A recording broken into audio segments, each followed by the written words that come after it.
Дашкинти авраг, Динамогийн авраг шалгаруулах тэмцээн удахгүй болно.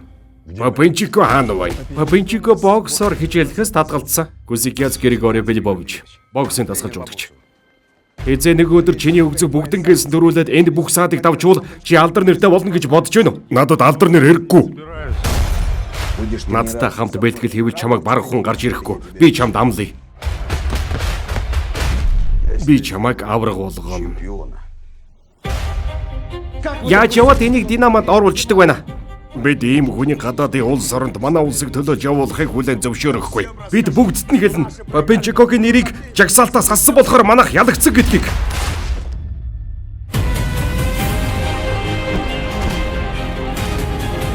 Хинч манай улсыг хүчрэхэг байхыг харахыг хүсэхгүй байна. Рингэн дээр ялагдвал дайны талбар дээрч бидний ялж болно гэж ойлгоно. Бидэнд боломж өгсөн.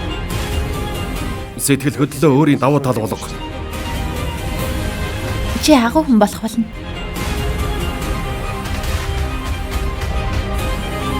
Тийм ээ.